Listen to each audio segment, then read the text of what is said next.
அன்பு நேயர்களே, நாளைய தினம் ஆடி அமாவாசை. நமது முன்னோர்களுக்கான ஒரு நல்ல நாள். அவர்களை நம்மால் மறக்கவே முடியாது. ஏனென்றால் அவர்கள் அப்படிப்பட்டவர்களாக இருந்தார்கள். அவர்களை பற்றி எப்பொழுது நினைத்தாலும் அவர்கள் வாழ்ந்த வாழ்க்கை நம் கண்முன்னே ஒரு படமாகவே தெரிந்து கொண்டே இருக்கின்றன.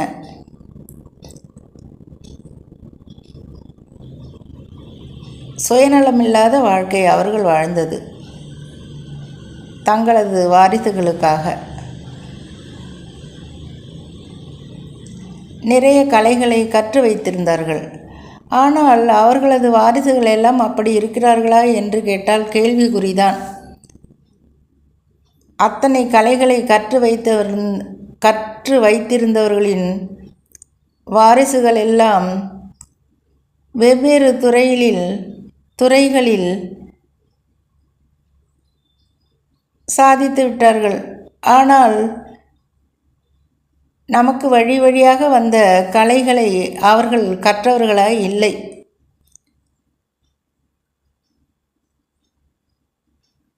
இதை எண்ணும் பொழுது மனம் கொஞ்சம் வருத்தமாக இருக்கின்றது. என்ன என்றால், பக்தி மட்டும் மாறாமல் இருக்கிறது அவர்களுடைய வாரிசுகளுக்கு.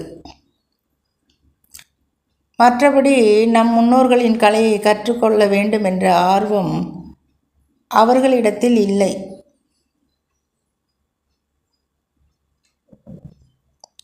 ஆனாலும் ஏதோ ஒரு விதையை, ஒன்றோ இரண்டோ, அதற்கு மேல் கட்டாயமாக இல்லை, விட்டு சென்றிருக்கிறார்கள். ஆனாலும் அவர்களது கலையை பின்பற்ற நினைப்பவர்களுக்கு மனம் சற்று சஞ்சலமடைகின்றது.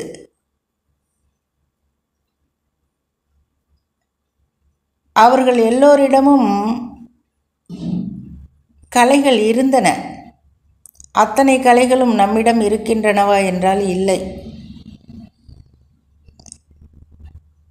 ஏதோ ஒன்றாவது இருக்கின்றதா என்றாலும் அதுவும் நம் காலத்திற்கு அப்புறம் என்னவாகும் என்ற ஒரு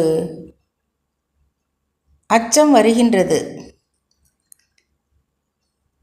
ஏனென்றால் இன்றைய காலகட்டம் அப்படி.